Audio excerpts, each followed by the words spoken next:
ಎಲ್ರಿಗೂ ನಮಸ್ಕಾರ ಪ್ರಿಯ ವೀಕ್ಷಕರೇ, ನನ್ನ ಗುರು ಪರಂಪರೆ ಯೂಟ್ಯೂಬ್ ಚಾನೆಲ್ಗೆ ಸ್ವಾಗತ.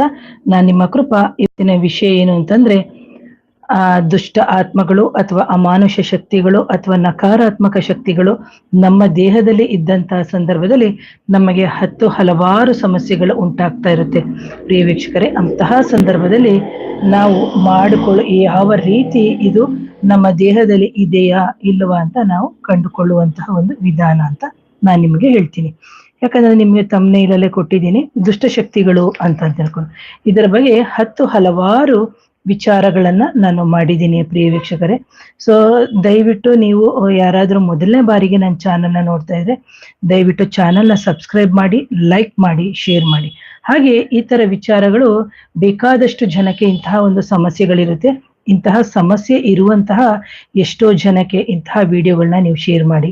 ಯಾಕೆಂದ್ರೆ ಎಷ್ಟೋ ಬಾರಿ ವೈದ್ಯಕೀಯ ಕ್ಷೇತ್ರದಲ್ಲಿ ಆಗದೇ ಇರುವಂತಹ ಒಂದು ಸಮಸ್ಯೆಗಳನ್ನ ನಾವು ಆಧ್ಯಾತ್ಮಿಕವಾದಂತಹ ರೀತಿಯಲ್ಲಿ ನಾವು ಕ್ಲಿಯರ್ ಮಾಡ್ಕೋಬೇಕಾಗುತ್ತೆ. ಯಾಕೆಂದ್ರೆ ಆಧ್ಯಾತ್ಮಿಕ, ಆದಿ ಭೌತಿಕ, ಆದಿ ದೈವಿಕ ಅಂತ ಹೇಳ್ಬಿಟ್ಟು ನಾವು ಸಮಸ್ಯೆಗಳು ಅಂತ ಬಂದಾಗ ಬರುತ್ತೆ. ಸೊ ಇದನ್ನ ನಾನು ನನ್ನ ಹಳೆ ವಿಡಿಯೋದಲ್ಲಿ ಹೇಳಿದ್ದೀನಿ ನೋಡಿ. ಈಗ ಡೈರೆಕ್ಟ್ ಆಗಿ ಟಾಪಿಕ್ ಬಂದ್ಬಿಡ್ತೀವಿ. ಸೊ ನೀವು ಪೂರ್ತಿ ವಿಡಿಯೋವನ್ನ ನೋಡಿದಾಗ ಮಾತ್ರ ನಿಮಗೆ ಅರ್ಥ ಆಗುತ್ತೆ ಅಂತ ಹೇಳ್ತೀನಿ ಪ್ರಿಯ ವೀಕ್ಷಕರೇ.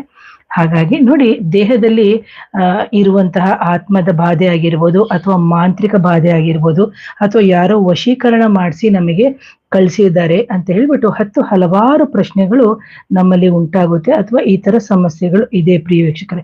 ಹಾಗೆ ನಾವು ಜನ್ಮತಃ ಬಂದಂತಹ ಒಂದು ನಕಾರಾತ್ಮಕ ಶಕ್ತಿಗಳಾಗಿರ್ಬೋದು ಅಥವಾ ಮಧ್ಯದಲ್ಲಿ ಬಂದಿರುವಂತಹ ನಕಾರಾತ್ಮಕ ಶಕ್ತಿಗಳಾಗಿರ್ಬೋದು ಅಥವಾ ಇನ್ನೊಬ್ರು ಮಾಡಿ ಕಳಿಸಿರುವಂತಹ ಒಂದು ಶಕ್ತಿಗಳಾಗಿರ್ಬೋದು, ಇವೆಲ್ಲವೂ ನಮ್ಮ ದೇಹದಲ್ಲಿ ಇದ್ದಾಗ ಅಥವಾ ಯಾರೋ ನಮಗೆ ವಶೀಕರಣವನ್ನು ಮಾಡಿಕೊಂಡು ನಮಗೆ ಸಮಸ್ಯೆಗಳನ್ನು ಕೊಡ್ತಾ ಇದ್ದಾರೆ ಅಂತ ಹೇಳಿದಂತಹ ಸಂದರ್ಭದಲ್ಲಿ ಸಮೇತ ನಮಗೆ ಸಮಸ್ಯೆಗಳು ಉಂಟಾಗ್ತಾ ಇರುತ್ತೆ. ಅಂತಹ ಸಂದರ್ಭದಲ್ಲಿ ಎಷ್ಟೋ ಬಾರಿ ಕೆಲವರು ಹೇಳುವಂಥದ್ದು ಇಷ್ಟೇನೆ, ನನಗೆ ಸುಮಾರು ಕಾಲ್ಸ್ ಬರುತ್ತೆ ಅಥವಾ ಮೆಸೇಜ್ ಬರುತ್ತೆ, ಮೇಡಮ್ ನಿಜವಾಗ್ಲೂ ನಮಗೆ ಇದು ಪರಿಹಾರ ಆಗುತ್ತಾ, ಪರಿಹಾರ ಆಗಲ್ವಾ ಅಂತ ಹೇಳ್ಬಿಟ್ಟು ಎಷ್ಟೋ ಜನ ಒಂದು ಕಮೆಂಟು ಮಾಡ್ತಾರೆ. ಜೊತೆಗೆ ನೀವು ನೋಡ್ಬೋದು, ಮಾಟ ಮಂತ್ರ ಆಗಿದೆ ಅಂತ ಹೇಳಿದ ವಿಚಾರವನ್ನ ನಾವು 3 ತಿಂಗಳ ಹಿಂದೆ ನೋಡಿದಾಗ 3 ಲಕ್ಷ ಜನ ನೋಡಿದ್ದಾರೆ. ಜೊತೆಗೆ ಒಂದು ಅದರ ವಿಚಾರವಾಗಿ ಕಮೆಂಟ್ ಮಾಡಿದ್ದಾರೆ ಪ್ರಿಯ ವೀಕ್ಷಕ. ಆಗ ಕೆಲವೊಂದೊಂದು ಜನ ಅಂತಂದ್ರೆ ಅಷ್ಟು ನೋವಲು ಕಮೆಂಟ್ ಹಾಕಿದರೆ, ಕೆಲವರು ವೈಯಕ್ತಿಕವಾಗಿನೂ ಕಮೆಂಟ್ ಮಾಡಿದ್ದಾರೆ. ಏನು ಅಂತಂದ್ರೆ ಹೇಳಿದ್ದಾರೆ, ನಾವು 20 ವರ್ಷದಿಂದ ಅನುಭವಿಸಿದೀವಿ, 50 ವರ್ಷದಿಂದ ಗಂಡನನ್ನ ಕಳ್ಕೊಂಡಿದ್ದೀನಿ, ಮಕ್ಕಳನ್ನ ಕಳ್ಕೊಂಡಿದ್ದೀನಿ ಅಂತ ಹೇಳ್ಬಿಟ್ಟು. ಯಾಕಂದ್ರೆ ಇದೆಲ್ಲವೂ ಅವರ ಒಂದು ನೋವಿನ ಒಂದು ಸಂಗತಿಯಾಗಿರುತ್ತೆ ಪ್ರಿಯ ವೀಕ್ಷಕರೇ. ಹಾಗಾಗಿ ಹೇಳ್ತಾ ಇದ್ದೀನಿ, ಯಾರೋ ಕಂಟಿನ್ಯೂಸ್ ಕಾಲ್ ಮಾಡ್ತಾ ಇರ್ತಾರೆ. ನಾ ಹೇಳ್ತೀನಿ, ಕರೆಗಳನ್ನ ಸ್ವೀಕರಿಸಲ್ಲ, ಅಪಾಯಿಂಟ್ಮೆಂಟ್ ಬೇಕಿದೆ ನೀವು ವಾಟ್ಸಪ್ ಮುಖಾಂತರ ಸಂಪರ್ಕಿಸಿ ಅಂತ. ನೋಡಿ, ಲೈವ್ ಅಲ್ಲಿ ಇದ್ದೀನಿ ಆದ್ರೂ ಕಾಲ್ ಮಾಡ್ತಾನೆ ಇದ್ದಾರೆ. ಸೊ ಯಾಕೆಂದ್ರೆ ಇಷ್ಟು ಜನಕ್ಕೆ ಹಲವಾರು ಕಡೆ ಹೋಗಿ ಕೆಲವರು ತುಂಬಾ ಬೇಸತ್ತು ಹೋಗಿರ್ತಾರೆ. ಅಂತಹ ಸಂದರ್ಭದಲ್ಲಿ ನಾವು ನಕಾರಾತ್ಮಕ ಆಲೋಚನೆಗಳಾಗಿರ್ಬೋದು ಅದನ್ನ ನಾವು ತೆಗೆದು ಹಾಕ್ಬೇಕಾಗುತ್ತೆ. ಜೊತೆಗೆ ನಮ್ಮ ಸಕಾರಾತ್ಮಕ ಜೀವನವನ್ನು ನಾವು ತಂದ್ಕೋಬೇಕು. ಯಾಕಂದ್ರೆ ಮನುಷ್ಯ ಅಂತ ಹೇಳಿದ್ಮೇಲೆ ನಕಾರಾತ್ಮಕ ಯೋಚನೆಗಳಿಂದ ಅವನಿಗೆ ಬರುವಂಥದ್ದು ಸಕಾರಾತ್ಮಕವಾಗಿರುವಂತಹ ಆಲೋಚನೆಗಳೇ ಜಾಸ್ತಿ ಆಗಿರುತ್ತೆ. ನೀವಿಲ್ಲಿ ಯೋಚನೆ ಮಾಡಬೇಕು, ನಿಮ್ಮ ಆತ್ಮದ ಒಂದು ವಿಚಾರ ಯಾವುದು ಅಥವಾ ಅನ್ಯ ಆತ್ಮದ ವಿಚಾರ ಯಾವುದು ಅಂತ ಹೇಳ್ಬಿಟ್ಟು ನಾವು ಇಲ್ಲಿ ಯೋಚನೆ ಮಾಡ್ತಾ ಇರ್ಬೇಕಾಗುತ್ತೆ. ನೋಡಿ, ಯಾರೊಬ್ರು 20 ಸತಿ ಕಾಲ್ ಮಾಡ್ತಾ ಇದ್ದಾರೆ. ನೋಡಿ, ನಾನು ಲೈವ್ ಅಲ್ಲಿ ಇದ್ದೀನಿ, 20 ಸತಿ ಕಾಲ್ ಮಾಡೋ ಅಂತ ಅವಶ್ಯಕತೆ ಏನಿದೆ? ಅಪಾಯಿಂಟ್ಮೆಂಟ್ ಬೇಕಿದ್ರೆ ನೇರವಾಗಿ ವಾಟ್ಸಪ್ ಮೆಸೇಜ್ ಮಾಡಿ ಅಂತ ಹೇಳ್ತೀನಿ. ಯಾರು ಅಡ್ವೊಕೇಟ್ ಅಂತ ಅವ್ರ ಹೆಸರು ಬರ್ತಾ ಇದೆ, ಅವ್ರಿಗೆ ಅಷ್ಟು ಕಾಮನ್ ಸೆನ್ಸ್ ಇಲ್ವಾ? ಒಂದು ಲೈವ್ ಅಲ್ಲಿ ಇರ್ಬೇಕಾದ್ರೆ ಕಾಲ್ ಮಾಡ್ಬೇಕಾ, ಮಾಡಬಾರ್ದಾ ಅಂತ ಹೇಳ್ಬಿಟ್ಟು. ಹಾಗೆ ಅನ್ಯತಃ ಭಾವಿಸ್ಬೇಡಿ.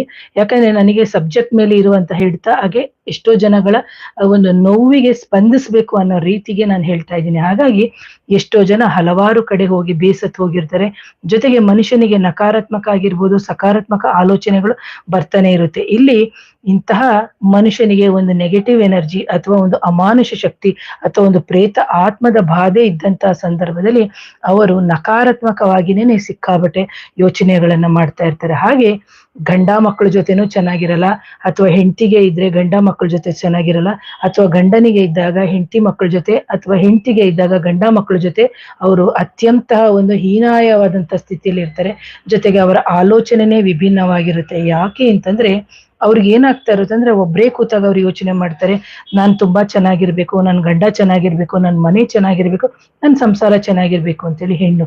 ಅದೇ ರೀತಿ ಗಂಡು ಅದೇ ತರ ಯೋಚನೆ ಮಾಡ್ತಾರೆ. ಆದರೆ ಆ ವ್ಯಕ್ತಿ ಅಂದ್ರೆ ಇದು ಒಂದು ವ್ಯಕ್ತಿ ಅನ್ಕೊಳ್ಳಿ, ಈ ವ್ಯಕ್ತಿಯ ದೇಹದೊಳಗೆ ಅಮಾನುಷ ಶಕ್ತಿ ಇದೆ ಅನ್ಕೊಳ್ಳಿ, ಅಂತಹ ವ್ಯಕ್ತಿಯ ಆಲೋಚನೆಗಳೇ ಅದು ಬದಲಾವಣೆಯಾಗಿ ಮಾಡಿಬಿಡುತ್ತೆ. ಯಾಕೆಂದ್ರೆ ಇಂತಹ ಆಲೋಚನೆ ಅವರದು ಆಗಿರೋದಿಲ್ಲ, ಅನ್ಯ ಆತ್ಮದ ಅಥವಾ ಅನ್ಯ ಶಕ್ತಿಯ ಅಥವಾ ಅನ್ಯ ಅಮಾನುಷ ಶಕ್ತಿಗಳು ದೇಹದಲ್ಲಿ ಸೇರಿದಾಗ ಅಥವಾ ಅನ್ಯ ಪ್ರೇತಾತ್ಮಗಳು ಅಥವಾ ಮಾಂತ್ರಿಕ ಬಾಧೆಗಳು ಆದಂತಹ ಸಂದರ್ಭದಲ್ಲಿ ಅಥವಾ ಬೇರೆಯವರು ಕಳಿಸಿರುವಂತಹ ಸಂದರ್ಭದಲ್ಲೂ ಸಮೇತ ಅವರಿಗೆ ಅವರ ಆಲೋಚನೆಗಳೇ ಬಿಟ್ಟು ಬೇರೆ ರೀತಿಯಾದಂತಹ ಆಲೋಚನೆಗಳು ಅವರ ಜೀವನದಲ್ಲಿ ಉಂಟಾಗ್ತಾ ಇರುತ್ತೆ ಪ್ರಿಯ ವೀಕ್ಷಕರೇ. ಹಾಗೆ ಇಂತಹ ಆಲೋಚನೆಗಳು ಅವರಿಗೆ ನೆಗೆಟಿವ್ ಒಂದು ವೈಬ್ರೇಷನ್ಸ್ ನ ಕೊಡ್ತಾ ಇರ್ತದೆ. ಹಾಗೇನೇನೆ ನಿಮ್ಗೆ ಯಾರಿಗೆ ನಕಾರಾತ್ಮಕ ಬಾಧೆಗಳಿದೆ, ಯಾರಿಗೆ ಅಮಾನುಷ ಶಕ್ತಿಗಳಿದೆ, ಯಾರಿಗೆ ಮಾಂತ್ರಿಕ ಬಾಧೆಗಳು ಆಗಿದೆ, ಅವರ ನೋವು, ಅವರ ಕಷ್ಟ, ಅವರ ಸಂಕಟ, ಅವರ ಏನು ಪ್ರತಿಯೊಂದು ಫೀಲಿಂಗ್ಸ್ನು ನಾನು ಅರ್ಥ ಮಾಡ್ಕೊಂಡಿದ್ದೀನಿ ಅಂಡ್ ನಾನು ಅನುಭವಿಸಿದ್ದೀನಿ. ಅದಕ್ಕೇನೆ ಹೇಳ್ತಾ ಇರೋದು, ಇಂತಹ ಸಂದರ್ಭದಲ್ಲಿ ನಮಗೆ ಯಾರೂ ಸಾಥ್ ಕೊಡಲ್ಲ. ಅಂತಹ ಸಂದರ್ಭದಲ್ಲಿ ನಮಗೆ ನಾವೇ ಬೀಳಬೇಕು ಏಳ್ಬೇಕು, ಅದನ್ನ ನೀವು ಧೈರ್ಯವಾಗಿ ಅದನ್ನ ಫೇಸ್ ಮಾಡ್ತಾ ಹೋಗ್ಬೇಕು. ಹಾಗೆ ಪ್ರತಿಯೊಬ್ಬರ ಜೀವನದಲ್ಲಿ ನಾವು ಚೆನ್ನಾಗಿರ್ಬೇಕು ಅನ್ನೋ ಆಸೆ ಇದ್ದೇ ಇರುತ್ತೆ. ಅಕಸ್ಮಾತ್ ಅದೃಷ್ಟನೋ ಅಥವಾ ದುರಾದೃಷ್ಟ ಅಂತ ಅನ್ಕೋಬೇಡಿ, ಇದನ್ನ ಅದೃಷ್ಟ ಅಂತ ತಿಳ್ಕೊಬೇಕು. ಯಾಕೆಂದ್ರೆ ಯಾವುದೇ ನಮಗೆ ಸಮಸ್ಯೆಗಳು ಬಂದಾಗ ನಾವು ಅದನ್ನ ಯೋಗವಾಗಿ ಪರಿವರ್ತನೆ ಮಾಡ್ಕೊಂಡಾಗ ನಮಗೆ ಖಂಡಿತವಾಗ್ಲೂ ಅದು ಪಾಸಿಟಿವ್ ಆಗುತ್ತೆ ಅಂತಾನೆ ಹೇಳ್ತೀನಿ. ಹಾಗೇನೆ ಯಾವುದೋ ಒಂದು ನಕಾರಾತ್ಮಗಳು ದೇಹವನ್ನ ನಮಗೆ ಸೇರಿ ತೊಂದರೆಯನ್ನು ಕೊಡ್ತಾ ಇದ್ರೆ ಅದ್ರ ಎಷ್ಟರ ಮಟ್ಟಿಗೆ ಸರಿ ಅಂತಾನೆ ನೀವೇ ಯೋಚನೆ ಮಾಡಿ. ಸೊ ನನ್ನ ದೇಹದಲ್ಲಿ ಅಥವಾ ಇದು ಒಂದು ದೇಹದಲ್ಲಿ ಅದರ ಜೀವಾತ್ಮ ಮಾತ್ರ ಇರಬೇಕು.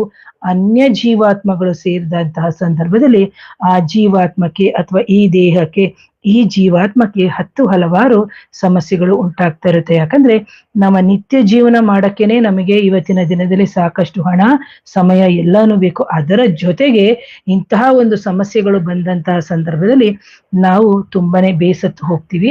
ಅಂತಹ ಸಂದರ್ಭದಲ್ಲಿ ಕೆಲವರು ಮಕ್ಕಳು ಮನೆಯಲ್ಲಿ ಮಾತು ಕೇಳಲ್ಲ, ಹೆಂಡತಿ ಮಾತು ಕೇಳಲ್ಲ, ಗಂಡ ಮಾತು ಕೇಳಲ್ಲ, ಈ ತರ ಎಲ್ಲ ಪರಿಸ್ಥಿತಿ ಉಂಟಾಗುತ್ತೆ.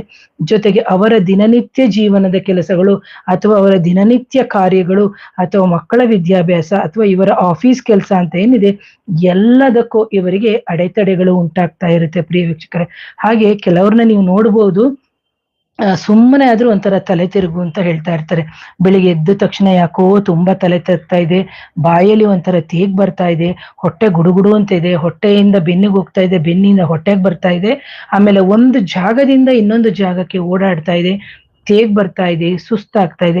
ಕೆಲವ್ರನ್ನ ನೀವು ನೋಡ್ಬೇಕು, ಹೆಣ್ಮಕ್ಳು ಗ್ಯಾಸ್ ಹತ್ರ ಹೋದ ತಕ್ಷಣ ತಲೆ ಸುತ್ತು ಅಂತ ಹೇಳ್ತಾರೆ, ಕೆಲವ್ರ ಟಾಯ್ಲೆಟಿಗೆ ಹೋದ ತಕ್ಷಣ ತಲೆ ಸುತ್ತು, ಬಾಯಿಂದ ನೀರ್ ಬರುವಂಥದ್ದು, ಆ ತರ ಎಲ್ಲ ಅವ್ರಿಗೆ ಆಗ್ತಾ ಇರುತ್ತೆ. ಅದರ ಜೊತೆಗೆ ಸುಮ್ನೆ ಆದ್ರು ಕೆಲವ್ರನ್ನ ನೀವು ನೋಡ್ಬೇಕು, ಬಿಸಿಲಿಗೆ ಹೋದ್ರೆ ಒಂದು ½ ಸಮೇತ ಅವ್ರಿಗೆ ಬಿಸಿಲಲ್ಲಿ ನಿಂತ್ಕೊಳ್ಳೋಕ್ಕೂ ಆಗಲ್ಲ.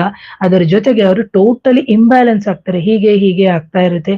ಅದರ ಜೊತೆಗೆ ಏನಾಗ್ತಾ ಇರುತ್ತೆ ಅಂತಂದ್ರೆ ಕಣ್ಣು ಅವರಿಗೆ ಚುಚ್ಚೋದು, ಕಣ್ಣೆಲ್ಲ ಚುಚ್ಚಿ ಒಂದ್ ಅರ್ಧ ಗಂಟೆ ಬಿಸಿಲಿಗೆ ಹೋಗಿ ಬಂದ್ರೆ ಸಾಕು ತುಂಬಾ ಕಣ್ಣೆಲ್ಲ ಚುಚ್ಚಿಬಿಡುತ್ತೆ. ಯಾಕೆ ಅಂದ್ರೆ ಈ ವ್ಯಕ್ತಿಯ ದೇಹ ಶುದ್ಧವಾಗಿ ಇದ್ರೂನು ಅನ್ಯ ಆತ್ಮಗಳು ಅಥವಾ ಅನ್ಯ ಅಮಾನುಷ ಶಕ್ತಿಗಳು, ಅನ್ಯ ಪ್ರೇತಾತ್ಮಗಳು ಸೇರಿದಂತಹ ಸಂದರ್ಭದಲ್ಲಿ ಕಣ್ಣು ಸಮೇತ ಅವ್ರಿಗೆ ತಿರುಗ್ತಾ ಇರುತ್ತೆ. ಅವರು ನೋಡುವಂತ ದೃಷ್ಟಿ ನೋಡ್ಬೇಕು, ವಿಚಿತ್ರವಾಗಿ ನೋಡ್ತಾ ಇರ್ತಾರೆ. ಕಣ್ಣುಗಳೇ ತುಂಬಾ ದಪ್ಪ ಆಗಿ ಕಾಣೋದು. ಯಾಕೆಂದ್ರೆ ಟೋಟಲ್ ಆಗಿ ಈ ವ್ಯಕ್ತಿಯ ದೇಹವನ್ನ ದಬ್ಬಾಳಿಕೆಯಲ್ಲಿ ಇಟ್ಕೊಂಡು ಆ ದೇಹವನ್ನ ಕಂಟ್ರೋಲ್ ತಗೊಳುತ್ತೆ. ಅಂತಹ ಸಂದರ್ಭದಲ್ಲಿ ಅನ್ಯ ಆತ್ಮದ ಶಕ್ತಿನೇನೆ ಜಾಸ್ತಿ ಆಗೋಗಿ ಈ ವ್ಯಕ್ತಿಯ ದೇಹ ದುರ್ಬಲ ಆಗುತ್ತಾ ಬರುತ್ತೆ. ಅಂತಹ ದುರ್ಬಲ ಆಗಿರುವಂತಹ ದೇಹ ಏನಾಗುತ್ತೆ, ನಿತ್ಯ ಅನಾರೋಗ್ಯಕ್ಕೆ ತುತ್ತಾಗುತ್ತೆ.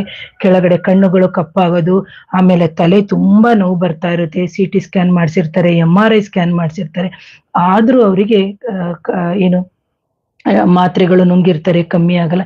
ಜೊತೆಗೆ ತಲೆಗೆ ಆಗಿರ್ಬೋದು, ಕಣ್ಣಿಗೆ ಅಥವಾ ಕಣ್ಣಿನ ನರಗಳಿಗೆ ಸಂಬಂಧಪಟ್ಟಂತಹ ತೊಂದರೆಗಳು ಇರುತ್ತೆ. ಇದನ್ನೆಲ್ಲವನ್ನು ಅವರು ಪರೀಕ್ಷೆ ಮಾಡಿಸಿರ್ತಾರೆ, ಆದ್ರೂ ಅವರಿಗೆ ಕಾಣಿಸದೆ ಹೋಗೋದು. ಕೆಲವರಿಗೆ ನೋಡ್ಬೇಕು ಕಣ್ಣನ್ನ ಮುಚ್ಕೊಂಡ್ಬಿಡ್ತಾರೆ, ಬಟ್ ಡಾಕ್ಟರ್ ಹೋದಾಗ ಮಯಸ್ಥೇನಿಯ ಗ್ರೇವಿಯಾ ಅಂತ ಹೇಳ್ಬಿಟ್ಟು ಒಂದು ನರಗಳ ಸಮಸ್ಯೆ ಅಂತ ಹೇಳ್ತಾರೆ. ಕೆಲವರನ್ನ ನೀವು ನೋಡ್ಬೇಕು, ಬಾಯಿ ಬಿಟ್ಟು ಕೆಟ್ಟ ವಾಸನೆ ಬರ್ತಾ ಇರುತ್ತೆ. ಯಾಕೆಂದ್ರೆ ಅವರ ದೇಹದಲ್ಲಿ ನಕಾರಾತ್ಮಕ ಶಕ್ತಿ ಹೊಟ್ಟೆ ಒಳಗಡೆನೆ ಕೂತ್ಕೊಂಡು ತೊಂದರೆಯನ್ನು ಕೊಡುತ್ತೆ, ಗೊತ್ತೇ ಆಗಲ್ಲ. ಸೊ ಇಲ್ಲಿ ನಾನು ಸಿಂಪಲ್ ಆಗಿ ಒಂದು ಬೌಲ್ ಇದೆ ಅನ್ಕೊಳ್ಳಿ, ಇಲ್ಲಿ ಏನೋ ಒಂದೆರಡು ಬಾಳೆಹಣ್ಣು ಇಟ್ಟಿರ್ತೀನಿ, ಮುಚ್ಚಿಬಿಟ್ಟು ಅಂತ ಅನ್ಕೊಳ್ಳಿ. 3 ದಿನ ಆದ್ಮೇಲೆ ತೆಗೆದಾಗ ಎಷ್ಟು ಕೊಳತು ಹೋದ ವಾಸನೆ ಬರುತ್ತೆ. ಆ ಎನರ್ಜಿ ನಮ್ಮ ದೇಹದಲ್ಲಿರೋದು ಬಾಯಿಯ ಮುಖಾಂತರ ಕೆಳಗಡೆ. ಹಾಗಾಗಿ ಕೆಲವರಿಗೆ ನೀವು ನೋಡ್ಬೇಕು, ಗ್ಯಾಸು ವಾಸನೆ, ಮೇಲೆಯಿಂದ ಗ್ಯಾಸು ವಾಸನೆ, ಕೆಳಗಡೆಯಿಂದನೂ ಗ್ಯಾಸ್ ವಾಸನೆ, ಜೊತೆಗೆ ಬಾಯಿ ಅಷ್ಟೇ ಒಂದು ವಾಸನೆ ಬರ್ತಾ ಇರ್ತದೆ. ಹಾಗೇನೆ ಕೆಲವರಿಗೆ ನೀವು ನೋಡ್ಬೇಕು, ಕಣ್ಣೇ ಕಾಣದಂಗಾಗೋದು.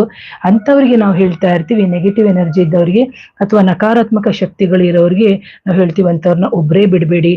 ಅಥವಾ ಅವರು ಒಬ್ಬರೇ ಹೋದಾಗ, ಯಾಕಂದ್ರೆ ಅವ್ರಿಗೆ ಕಣ್ಣು ಒಂಥರ ತಿರುಗದಂಗಾಗೋದು, ತಲೆ ಚಕ್ರ ಬಂದಂಗಾಗೋದು, ಅಥವಾ ಎಲ್ಲೋ ಬಿದ್ದು ಹೋಗೋದು, ತಲೆಗೆ ಏಟಾಗೋದು, ಅಥವಾ ವಾಹನ ಅಪಘಾತಗಳಾಗುವಂಥದ್ದು, ಅಥವಾ ಅಂತ ವಾಹನ ಅಪಘಾತಗಳಾಗಿ ರಕ್ತಸ್ರಾವ ಆಗಿ, ಅಥವಾ ಏನು ಹೆಡ್ ಇಂಜುರಿ ಅಥವಾ ಹೆಮರೇಜ್ ಅಂತ ನಾವೇನ್ ಹೇಳ್ತೀವಿ, ಈ ತರ ಎಲ್ಲ ಒಂದು ಸಂಕಷ್ಟಕ್ಕೆ ಗುರಿ ಆಗ್ತಾರೆ. ಹಾಗಾಗಿ ನಾನು ಕೆಲವರಿಗೆ ಇಂಥ ಕೇಸಸ್ ಅಲ್ಲಿ ಅಡ್ವೈಸ್ ಮಾಡ್ತೀನಿ, ಈ ತರ ಇರಿ, ಹೀಗೆ ಇರಿ, ಹೀಗೆ ಇರಿ ಅಂತ. ಯಾಕಂದ್ರೆ ಬರೀ ನಕಾರಾತ್ಮಕ ಶಕ್ತಿಯನ್ನು ತೆಗೆಯೋದು ಮಾತ್ರ ಕೆಲಸವಲ್ಲ, ನಾವು ಅದೇ ರೀತಿ ಅವರಿಗೆ ಕೌನ್ಸಿಲಿಂಗ್ ಅನ್ನು ಸಮೇತ ಕೊಡ್ಬೇಕು. ಬಟ್ ಇಲ್ಲಿ ಏನಾಗುತ್ತೆ ಅಂದ್ರೆ, ಕೆಲವು ಹೆಣ್ಣು ಮಕ್ಕಳಿಗೂ ಕೆಲವು ಗಂಡಸರಿಗೆ ತಿನ್ನಬೇಕು ಅನ್ನೋ ಚಟ, ಪಾನಿಪುರಿ ತಿನ್ಬೇಕು, ಗೋಬಿ ಮಂಚೂರಿ, ಈ ತರ ಎಲ್ಲ ಸಂಜೆ ಹೊತ್ತು ಯಾವಾಗ ಆ ದುಷ್ಟ ಶಕ್ತಿಗಳು ಅಥವಾ ಅಮಾನುಷ ಶಕ್ತಿಗಳ ಒಂದು ಏನು ಎನರ್ಜಿ ಜಾಸ್ತಿ ಆಗೋದು ರಾತ್ರಿಯ ನಂತರ, ಬೆಳಗಿನ ಜಾವ ತನಕ, 4 ಗಂಟೆ 3 ಗಂಟೆ ತನಕ. ಅದಕ್ಕಾಗಿನೇ ನಾವು ಹೇಳ್ತೀವಿ, ಕತ್ತಲಿನ ಸಮಯದಲ್ಲಿ ಜಾಸ್ತಿ ಓಡಾಡಬೇಡಿ ಅಂತಂತ. ಯಾಕಂದ್ರೆ ಈ ತರ ಹಲವಾರು ಏಟುಗಳಾಗಿರ್ಬೋದು ಅಥವಾ ನೋವುಗಳು ಅವರ ದೇಹಕ್ಕೆ ಆಗ್ಬಾರ್ದು ಅಂತ ಹೇಳ್ಬಿಟ್ಟು, ಹಾಗೆ ಒಂದು ರಕ್ತಸ್ರಾವ ಆಗೋದು ಅಥವಾ ವಾಹನ ಅಪಘಾತ ಆಗೋದು, ಅಥವಾ ಹಾಗಾಗಿ ಇಂತಹ ನಕಾರಾತ್ಮಕ ಬಾಧೆ ಇರುವಂತಹ ಸಂದರ್ಭದಲ್ಲಿ ಜೊತೆಗೆ ಇನ್ನೊಬ್ರು ಇರಿ, ಜೊತೆಗೆ ಅವ್ರನ್ನ ನೋಡಿ ಅಂತ. ಈಗ ಇನ್ನೊಂದು ಏನಾಗಿದೆ ಅಂದ್ರೆ, ಫೋನ್ ಹಿಡ್ಕೊಂಡು ಅವರು ರೋಡ್ಗೆ ಹೋಗ್ತಾ ಇದ್ದಂಗೆ ಆಕ್ಸಿಡೆಂಟ್ ಆಗುತ್ತೋ, ಅಥವಾ ಕೆರೆ ಇರ್ತದೆ,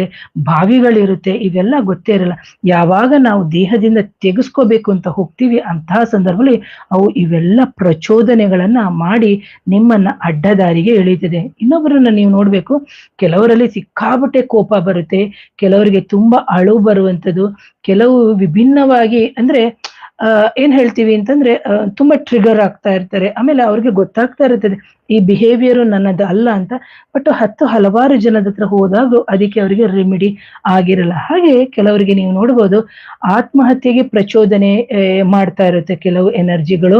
ಅದರ ಜೊತೆಗೆ ಒಂದು ಹ್ಯಾಂಗ್ ಮಾಡ್ಕೋಬೇಕು, ಪಾಯ್ಸನ್ ಕುಡಿಬೇಕು, ಅಥವಾ ಮನೆ ಬಿಟ್ಟು ಓಡ್ ಹೋಗ್ಬೇಕು, ಈ ತರ ಹಲವಾರು ಸಮಸ್ಯೆಗಳನ್ನ ಕೆಲವು ಮಾಡ್ತಾ ಇರುತ್ತೆ. ಯಾಕಂದ್ರೆ ನಾ ಹೇಳಿದೆ, ಈ ವ್ಯಕ್ತಿಯ ಆಲೋಚನೆ ಅಲ್ಲ, ಅನ್ಯ ವ್ಯಕ್ತಿಯ ದೇಹದ ಒಳಗಡೆ ಇರೋದ್ರಿಂದ ಆ ವ್ಯಕ್ತಿಯು ಏನ್ ಮಾಡುತ್ತೆ, ಆ ತರ ಮಾಡ್ತಾ ಹೋಗುತ್ತೆ. ಹಾಗಾಗಿ ಹೇಳ್ತಾ ಇದ್ದೀನಿ ಪ್ರಿಯ ವೀಕ್ಷಕರೇ. ಹಾಗೆ ಇದೆಲ್ಲವೂ ಏನಾಗುತ್ತೆ ಅಂದ್ರೆ, ಸ್ವಂತ ಜೀವಾತ್ಮದ ಆಲೋಚನೆ ಆಗಿರಲ್ಲ, ಅನ್ಯ ಆತ್ಮಗಳ ಆಲೋಚನೆ ಆಗಿರುತ್ತೆ. ಅನ್ಯ ಆತ್ಮಗಳು ದೇಹದಲ್ಲಿ ಇದ್ದಾಗ ನಮ್ಮ ಜೀವಾತ್ಮ ಅಥವಾ ಒಂದು ವ್ಯಕ್ತಿಯ ಜೀವಾತ್ಮ ಏನಿದೆ ಅದನ್ನ ಕುಗ್ಗಿಸುತ್ತೆ, ಜೊತೆಗೆ ಇದರ ಶಕ್ತಿಯನ್ನ ದುಪ್ಪಟ್ಟು ಮಾಡುತ್ತೆ. ಯಾಕೆಂದ್ರೆ ಈ ವ್ಯಕ್ತಿಯ ದೇಹದಲ್ಲಿ ಸೇರಿದಾಗ ಇದರ ಜೀವಾತ್ಮವ ಶಕ್ತಿಯನ್ನ ಕಮ್ಮಿ ಮಾಡಿ ಅನ್ಯ ಆತ್ಮ ಯಾವುದಿದೆ ಅದರ ಆತ್ಮದ ಶಕ್ತಿಯನ್ನ ಡಬಲ್ ಮಾಡುತ್ತೆ. ಅಂತಹ ಸಂದರ್ಭದಲ್ಲಿ ನಾವು ರೋಗ ರುಜಿನಗೆ ಅಂದ್ರೆ ತುತ್ತಾಗಿ ಮಾನಸಿಕ ಅಸಮತೋಲನ ಉಂಟಾಗುತ್ತೆ, ಕಣ್ಣು ನೋವು ಬರೋದು, ಹೊಟ್ಟೆ ನೋವು ಬರುವಂಥದ್ದು, ಅದರ ಜೊತೆಗೆ ಕಣ್ಣು ಉರಿ ಬರುವಂಥದ್ದು. ವೈದ್ಯಕೀಯ ಕ್ಷೇತ್ರಗಳಿಗೆ ನಾವು ಹೋಗಿ ತೋರಿಸ್ತೀವಿ, ಅಂತಹ ಸಂದರ್ಭದಲ್ಲಿ ಎಲ್ಲನೂ ನಾರ್ಮಲ್ ಇರುತ್ತೆ. ಆದ್ರೆ ಅನ್ಯ ಆತ್ಮಗಳು ಇದನ್ನ ವರ್ಷಾನುಗಟ್ಲೆಯಿಂದ ದೇಹದಲ್ಲಿ ಇರುತ್ತೆ, ಹೀಗಾಗಿ ಸಮಸ್ಯೆ ಆಗ್ತಾ ಇರುತ್ತೆ. ಆಗ ನಾವು ಅತಿಯಾಗಿ ತಲೆನೋವು ಬರ್ತಾ ಇದೆ, ನರಗಳು ಸಿಡಿತಾ ಇದೆ, ಅಥವಾ BP, ಯಾಕಂದ್ರೆ ಕೆಲವರಿಗೆ ನೀವು ನೋಡ್ಬೇಕು, BP ಜಾಸ್ತಿ ಆಗಿದೆ ಅಂತ ಹಾಸ್ಪಿಟ್ಲ್ ಕರ್ಕೊಂಡು ಹೋಗ್ತಾರೆ, ಔಷಧಿಗಳು ತಗೊಂಡ್ರು ಸರಿ ಹೋಗಲ್ಲ. ಮೀನ್ಸ್ ಬಿಕಾಸ್ ಇಲ್ಲಿ ರೀಸನ್ ಏನು ಅಂದ್ರೆ, ಅನ್ಯ ಆತ್ಮಗಳ ಪ್ರವೇಶಗಳಾಗಿದ್ದಾಗ, ಅಥವಾ ನಕಾರಾತ್ಮಕ ಬಾಧೆಗಳು ಉಂಟಾದಾಗ, ಅಥವಾ ಮಾಂತ್ರಿಕ ಬಾಧೆಗೆ ಒಳಗೋದಾಗ ಯಾವುದೇ ರೀತಿಯ ಔಷಧಿ ಕೆಲಸ ಮಾಡಲ್ಲ ಪ್ರಿಯ ವೀಕ್ಷಕರೇ.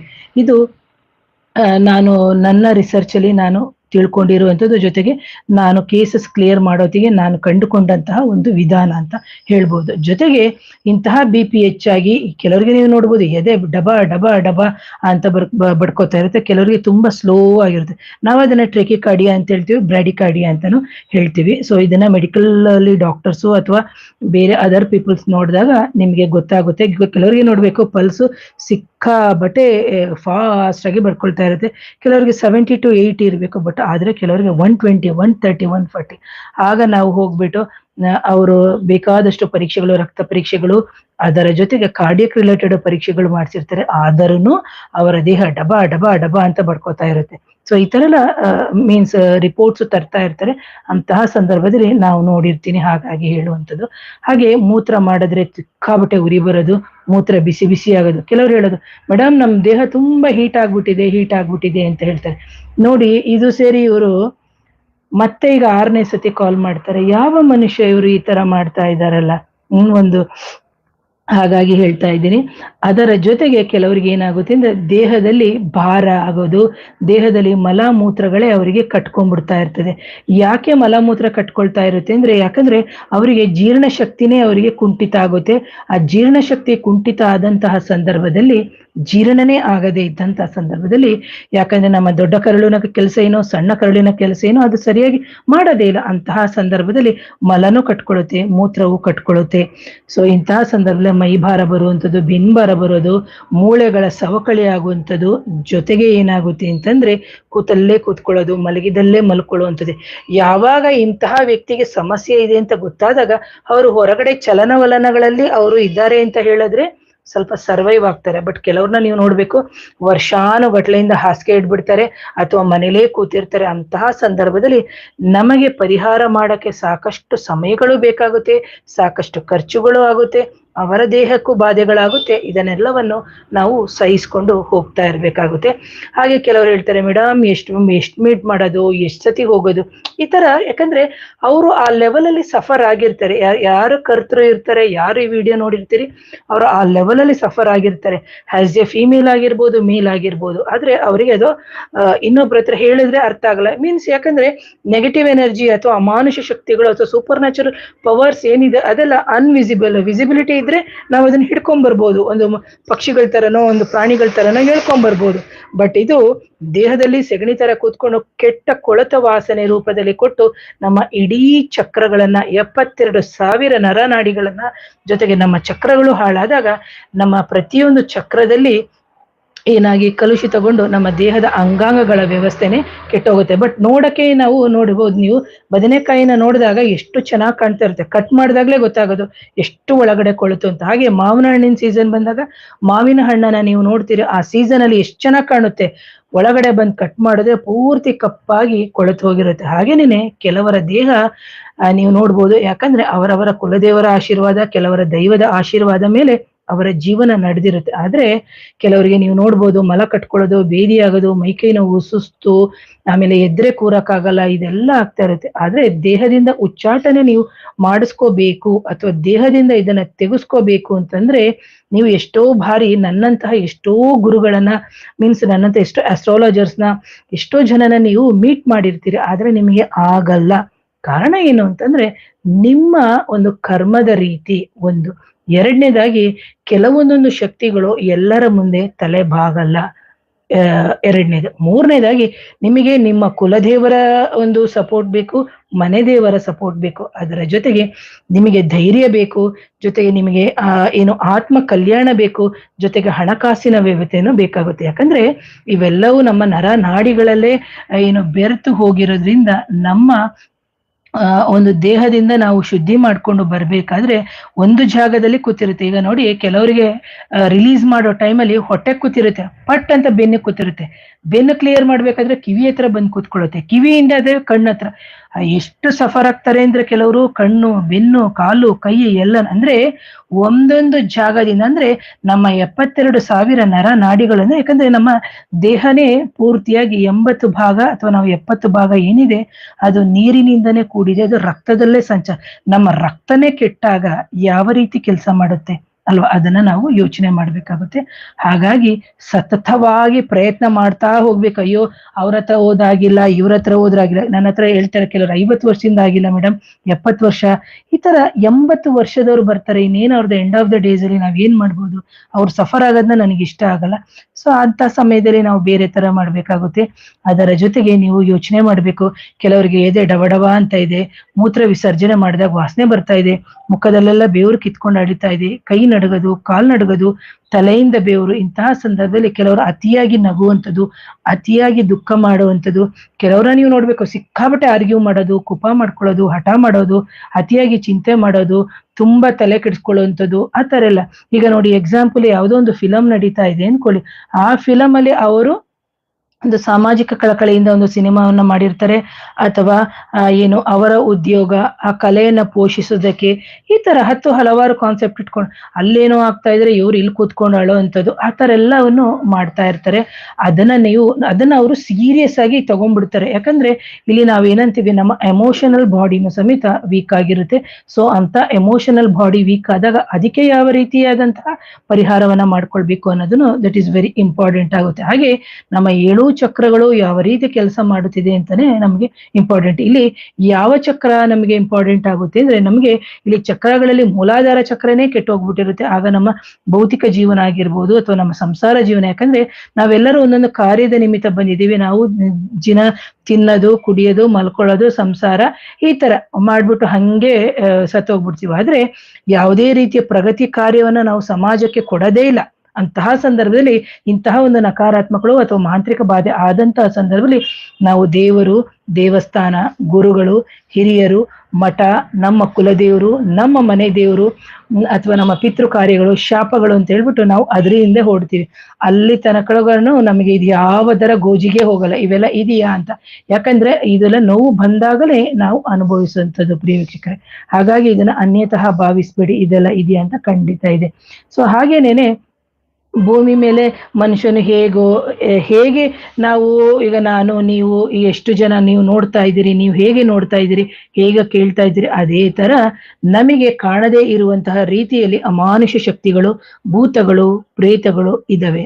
ಆದರೆ ಕರ್ಮಬಂಧವಾಗಿ, ಕರ್ಮಾನುಸಾರವಾಗಿ ಅಥವಾ ಮಾಂತ್ರಿಕ ಬಾಧೆಯಿಂದ ಅಥವಾ ನಮ್ಮ ಹೌರ ವೀಕ್ ಆದಾಗ ಇದೆಲ್ಲದರ ಕಾರಣದಿಂದ ಅದು ಏನಾಗುತ್ತೆ ಅಂದ್ರೆ ನಮ್ಮ ದೇಹದಲ್ಲಿ ಬಂದು ಸೇರುತ್ತೆ. ಅಂತಹ ಸಂದರ್ಭದಲ್ಲಿ ನಾವು ಅದಕ್ಕೂ ಶಪಿಸದೆ, ನಮ್ಮ ಹಿರಿಯರಿಗೂ ಶಪಿಸದೆ, ನಮಗೂ ನಾವು ಶಪಿಸ್ಕೊಳ್ಳದೆ, ಜೊತೆಗೆ ಏನ್ ಹೇಳ್ತೀವಿ, ನಮ್ಮಂತವ್ರು ಇರ್ತಾರೆ. ಯಾಕಂದ್ರೆ ಎಷ್ಟೋ ಜನದ ಹತ್ರ ಹೋದಾಗ ಅದು ಕಂಡು ಹಿಡಿಲಿಕ್ಕೆ ಆಗೋದಿಲ್ಲ. ಎಲ್ಲರಿಗೂ ಎಲ್ಲ ವಿದ್ಯೆನ ಆ ಜಗನ್ಮಾತೆ ಕೊಟ್ಟಿಲ್ಲ. ಇದು ಖಂಡಿತವಾಗ್ಲೂ 100ಕ್ಕೆ 100 ಸತ್ಯ. ಹಾಗೆ ಎಷ್ಟೋ ಗುರುಗಳ ಹತ್ರ ಹೋದು ಪರಿಹಾರ ಆಗಿಲ್ಲ ಅಂತ ಕೆಲವರು ತುಂಬಾ ಕಂಪ್ಲೇಂಟ್ ಮಾಡ್ತಾರೆ.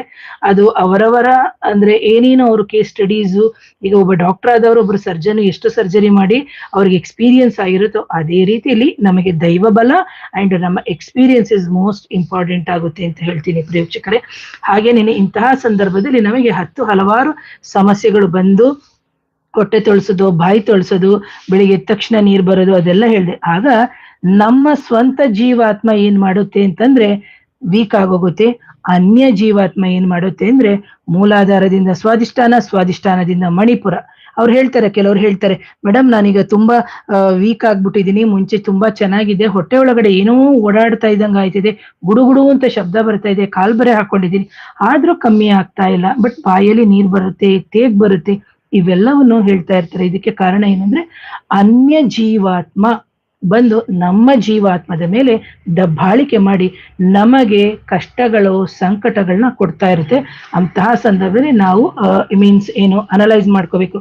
ಇದು ನನ್ನ ದೇಹ, ಇದು ನನ್ನ ದೇಹದಲ್ಲಿ ಇರುವಂತಹ ಜೀವಾತ್ಮ, ಆದ್ರೆ ನನಗೆ ಹೊರಗಡೆಯಿಂದ ಬರುತ್ತಿರುವಂತಹ ಯಾವುದೋ ಆಲೋಚನೆಗಳಾಗಿರ್ಬೋದು, ಯಾವುದೋ ತೊಂದರೆಗಳು, ಇದು ಬಂದು ಅನ್ಯ ಜೀವಾತ್ಮದು ಅಂತ ಹೇಳ್ಬಿಟ್ಟು. ಹಾಗೆ ಕೆಲವ್ರನ್ನ ನೀವು ನೋಡ್ಬೇಕು, ಸ್ವಲ್ಪ ಪ್ರಯಾಣ ಮಾಡ್ತಾ ಇದ್ದಂಗೆ ನೋಡ್ಬೇಕು, ತಲೆ ಸುತ್ತು ಬಂದ್ಬಿಡೋದು, ವಾಂತಿ ಬಂದಂಗ ಆಗುತ್ತೆ. ಅವರ ವಾಂತಿ ನೋಡ್ಬೇಕು, ಕೆಟ್ಟ ವಾಸನೆ. ಅವ್ರು ಹೇಳ್ತಾರೆ ರಾತ್ರಿ ಏನೂ ತಿಂದಿಲ್ಲ, ಬೆಳಿಗ್ಗೆ ಏನೂ ತಿಂದಿಲ್ಲ, ಆದ್ರೆ ಭಗ್ ಅಂತ ವಾಂತಿ ಮಾಡ್ತಾ ಇರ್ತಾರೆ.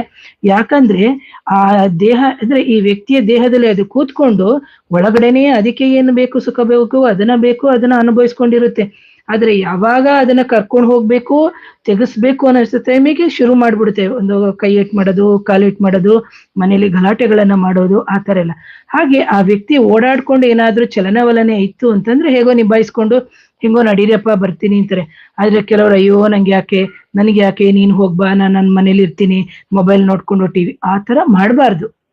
ಯಾವಾಗ ನೀವು ಎಲ್ಲರ ಜೊತೆ ಮಿಂಗಲ್ ಆಗ್ತೀರಿ, ಅಂತಹ ಸಂದರ್ಭದಲ್ಲಿ ನಿಮಗೆ ನಿಮ್ಮ ಜೀವಾತ್ಮದ ಅಥವಾ ನಿಮ್ಮ ಹೌರ ಸ್ಟ್ರಾಂಗ್ ಆಗ್ತಾ ಹೋಗುತ್ತೆ. ಜೊತೆಗೆ ನಿಮಗೆ ಮನೋಚೈತನ್ಯ ಬರುತ್ತೆ, ಮನೋಶಕ್ತಿ ಬರುತ್ತೆ. ಹಾಗಾಗಿ ಇಂತಹ ಆತ್ಮಗಳು ದೇಹದಲ್ಲಿ ಇದ್ದಂತಹ ಸಂದರ್ಭದಲ್ಲಿ ಹಾಸಿಗೆ ಹಿಡಿದು ಮನೆಯಲ್ಲೇನೆ ಕೆಲವ್ರನ್ನ ನೀವು ನೋಡ್ಬೇಕು, ಕೆಲವರೇ ಬರ್ತಾರೆ ಏನು ತೆವಳ್ಕೊಂಡು ಬರ್ತಾರೆ. ಆ ತರ ತೆವಳ್ಕೊಂಡು ಬರೋರ ಪರಿಸ್ಥಿತಿಯಲ್ಲಿ ಅವ್ರಿಗೆ ಎಷ್ಟು ವರ್ಷದಿಂದ ಸಫರ್ ಆಗ್ಬೋದು ಅದೆಲ್ಲನೂ ನಾವು ಯೋಚನೆ ಮಾಡ್ಬೇಕಂದ್ರೆ, ಯಾರು ಸಫರ್ ಆಗಿರ್ತಾರೆ, ಯಾರು ನೋವು ಅನುಭವಿಸ್ತಾ ಇರ್ತೀರಿ ಅವರಿಗೆ ಮಾತ್ರ ಗೊತ್ತಿರುತ್ತೆ. ಎಲ್ಲರೂ ಏನೋ ಅನ್ಕೊಂಡ್ಬಿಡ್ತಾರೆ, ಖಂಡಿತ ಇಲ್ಲ ಪ್ರಿಯ ವೀಕ್ಷಕರೇ. ಆಗ ಅಂತ ವ್ಯಕ್ತಿಗಳನ್ನ ನಾವು ಸರಿಯಾದ ರೀತಿಯಲ್ಲಿ ಸರಿಯಾದ ಸಮಯದಲ್ಲಿ ಸೂಕ್ತವಾಗಿ ಮಾರ್ಗದರ್ಶನ ಕೊಟ್ಟು ನಮ್ಮಂತವ್ರ ಹತ್ರ ಕರ್ಕೊಂಡು ಹೋದಾಗ ಖಂಡಿತವಾಗ್ಲೂ ಅವರಿಗೆ ಗುಣ ಆಗೇ ಆಗುತ್ತೆ. ಹಾಗೆ ಯಾವ ವ್ಯಕ್ತಿ ಹಾಸಿಗೆ ಹಿಡ್ಕೊಂಡು ಅನ್ಎಕ್ಸ್ಪೆಕ್ಟೆಡ್ ಆಗಿ ಕೆಲವರು ವೆಯ್ಟ್ ಲಾಸ್ ಆಗೋದು, ಕೆಲವರು ಅನ್ಎಕ್ಸ್ಪೆಕ್ಟೆಡ್ ಆಗಿ ವೆಯ್ಟ್ ಗೇನ್ ಆಗೋದು. ಕೆಲವರಂತೂ ನೋಡ್ಬೇಕು ಅಂತ ಹೇಳ್ತಾರೆ, ಮೇಡಮ್ ಜಿಮ್ಗೆ ಹೋಗ್ತಾ ಇದ್ದೀನಿ, ವೆಯ್ಟ್ ಗೇನ್ ಆಗಕ್ಕೆ ಆಗ್ತಾ ಇಲ್ಲ. ಕೆಲವರು ಜಿಮ್ಗೆ ಲಾಸ್ ಮಾಡಕ್ ಹೋಗ್ತಾ ಇದ್ದೀನಿ, ಆಗ್ತಿಲ್ಲ.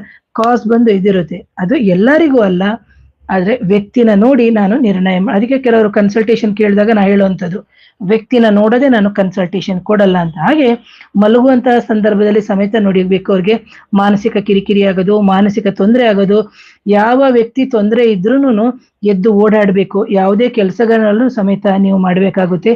ಜೊತೆಗೆ ದೇವರ ಭಜನೆಯನ್ನ ಮಾಡುವಂಥದ್ದು, ಜೊತೆಗೆ ಪ್ರಕೃತಿಯಲ್ಲಿ ದೇವ್ರಿಲ್ಲ ಅಂತೀರಿ, ಸೂರ್ಯ, ಚಂದ್ರ, ಮಳೆ, ಗಿಡ, ಗಾಳಿಯನ್ನು ಅಟ್ಲೀಸ್ಟ್ ಅದಕ್ಕೆ ಆದ್ರೂನು ನೀವು ಹೊರಗಡೆ ಎಕ್ಸ್ಪೋಸ್ ಆದಾಗ ಪ್ರಕೃತಿಯಲ್ಲಿ ಇರುವಂತಹ ಒಂದು ಕಾಸ್ಮಿಕ್ ಎನರ್ಜಿ ಅಂತ ನಾವೇನ್ ಹೇಳ್ತೀವಿ, ಬ್ರಹ್ಮಾಂಡದಲ್ಲಿ ಇರುವಂತಹ ಶಕ್ತಿ ನಮಗೆ ಅದು ಒಂದು ರೂಪದಲ್ಲಿ ನಮ್ಮ ದೇಹಕ್ಕೆ ಇಳಿದಾಗ ನಮ್ಮ ನರ ನಾಡಿಗಳಿಗೆ ಚೈತನ್ಯವನ್ನು ಸಿಗುತ್ತೆ ಪ್ರಿಯ ವೀಕ್ಷಕರು. ಹಾಗೆ ಇವೆಲ್ಲವನ್ನು ನಾವು ಬಿಟ್ಟು ರೂಮಲ್ಲೇ ಕೂತ್ಕೊಂಡಾಗ ನಮಗೆ ಇನ್ನಷ್ಟು ರೋಗಗಳು ಉಲ್ಬಣ ಆಗುತ್ತೆ.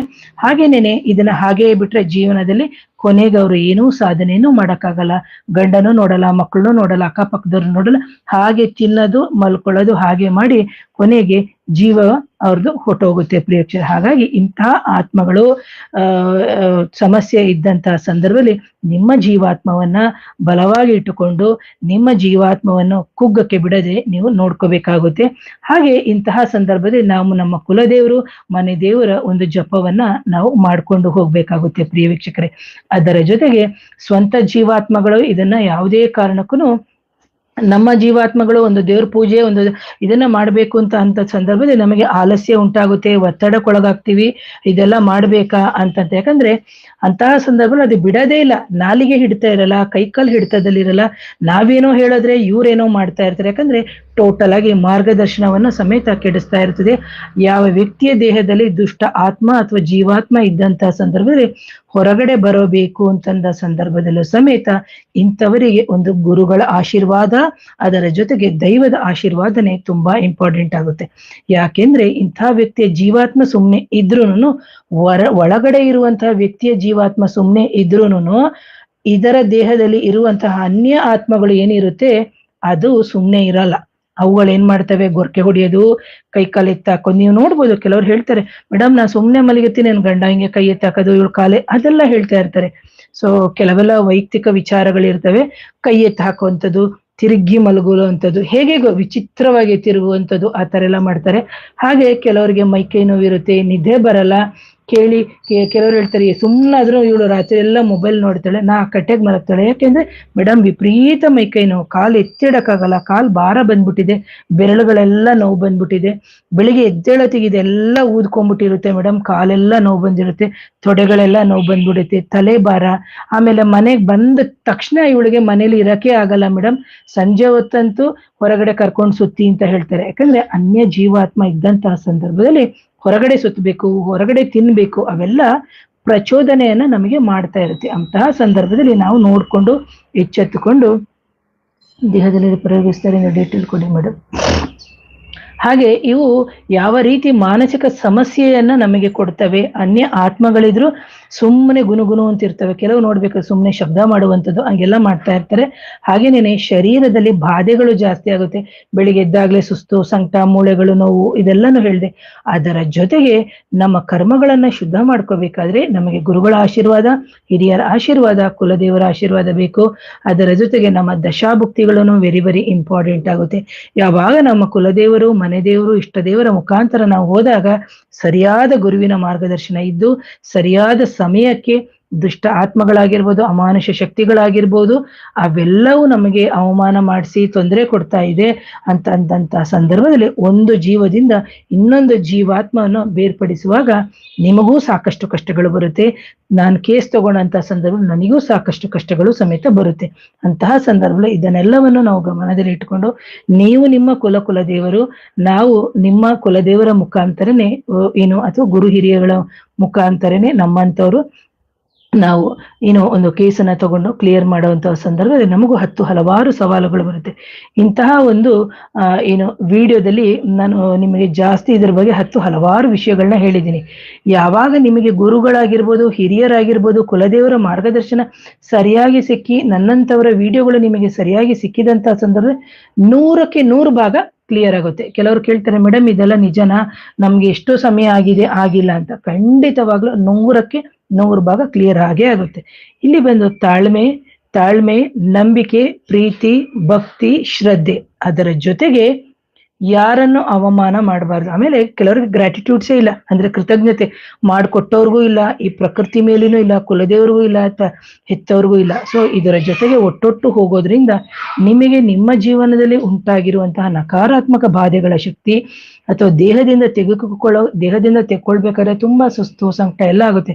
ಅಂತಹ ಸಂದರ್ಭದಲ್ಲಿ ನಿಮ್ಮ ಕುಲದೇವರೇ, ನಿಮಗೆ ಯಾರೂ ಇಲ್ಲದಿದ್ರು ಆ ತಾಯಿನೇ ನಿಮಗೆ ಯಾವುದೋ ರೂಪದಲ್ಲಿ ನಿಮಗೆ ಕಳಿಸ್ಕೊಡ್ತಾಳೆ. ಯಾಕೆ ಅಂತಂದ್ರೆ ನೋಡಿ, ತಾಯಿ ಯಾರನ್ನ ಕೈ ಬಿಟ್ರು ತನ್ನ ಮಕ್ಕಳನ್ನ ಕೈ ಬಿಡಲ್ಲ ಅಂತ ಹೇಳ್ತಾರೆ. ಸೊ ಮಾತಾಡ್ತಾ ಹೋದ್ರೆ ನಾನು ತುಂಬಾನೇ ಮಾತಾಡ್ತಾ ಹೋಗ್ತೀನಿ. ಹಾಗಾಗಿ ಇದರ ವಿಚಾರವಾಗಿ ನಕಾರಾತ್ಮಕ ಬಾಧೆ, ಅಮಾನುಷ ಶಕ್ತಿಗಳು, ಭೂತ ಪ್ರೇತ, ನೆಗೆಟಿವ್ ಎನರ್ಜಿ, ಮದ್ದಿಡು ಕ್ರಿಯೆ ಆಗಿದ್ರೆ, ಮಾಂತ್ರಿಕ ಬಾಧೆ ಆಗಿದ್ರೆ, ವಶೀಕರಣ, ಈ ತರ ಹಲವಾರು ಕ್ರಿಯೆಗಳು ನಿಮಗ ಆಗಿದ್ದು ಸಮಸ್ಯೆಗಳು ಉಂಟಾಗುತ್ತಿದ್ರೆ ನನ್ನ ನೇರ ಭೇಟಿಗೆ 7019806595ಗೆ ಕಾಲ್ ಮಾಡಿಬಿಡಿ. ವಾಟ್ಸಪ್ ಮುಖಾಂತರ ಮೆಸೇಜ್ ಮಾಡಿ ಅಪಾಯಿಂಟ್ಮೆಂಟ್ ತಗೊಳ್ಳಿ. ಆಸ್ ಎ ಪರ್ಸನ್ ಅಂದ್ರೆ ಒಬ್ರಿಗೆ ಅಂತ ಇಷ್ಟು ಅಂತ ಚಾರ್ಜ್ ಮಾಡ್ತೀನಿ, ಮಿನಿಮಮ್ ಚಾರ್ಜ್. ಹಾಗಾಗಿ ಅದನ್ನ ಪೇ ಮಾಡಿ ಆ ನಂತರದಲ್ಲಿ ಅಪಾಯಿಂಟ್ಮೆಂಟ್ ತಗೊಳ್ಳಿ.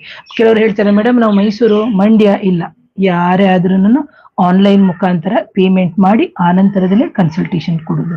ಪ್ರಿಯ ವೀಕ್ಷಕರೇ, ಅನ್ಯತಃ ಭಾವಿಸ್ಬೇಡಿ. ಯಾರೋ ಇಲ್ಲಿ ಹಾಕಿದರೆ ಇದು ಪ್ರಯೋಗನ ಯಾವ ರೀತಿ ಮಾಡೋದು, ಒಬ್ಬ ಮನುಷ್ಯನ ದೇಹದಲ್ಲಿ ಯಾವ ರೀತಿ ಉಪಯೋಗಿಸ್ತಾರೆ, ಡೀಟೇಲ್ ಕೊಡಿ ಅಂತ, ಗೊರವನಹಳ್ಳಿ ಮಹಾಲಕ್ಷ್ಮಿ ಅಂತ. ಸೊ ಮಹಾಲಕ್ಷ್ಮಿ ಅವರೇ, ನಾನು ಆಲ್ರೆಡಿ ಇದರದ್ದು ವಿಡಿಯೋನ 3 ತಿಂಗಳಿಂದ ಸತತವಾಗಿ ಕೊಡ್ತಾ ಇದ್ದೀನಿ.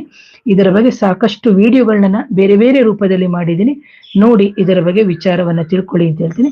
ಇಂತಹ ಹಲವಾರು ವಿಚಾರ ಇರುವಂತಹ ವಿಡಿಯೋವನ್ನ 10 ಜನಕ್ಕೆ ಶೇರ್ ಮಾಡಿ ಅಂತ ಹೇಳ್ತೀನಿ. Once again thank you. ನಮಸ್ತೆ.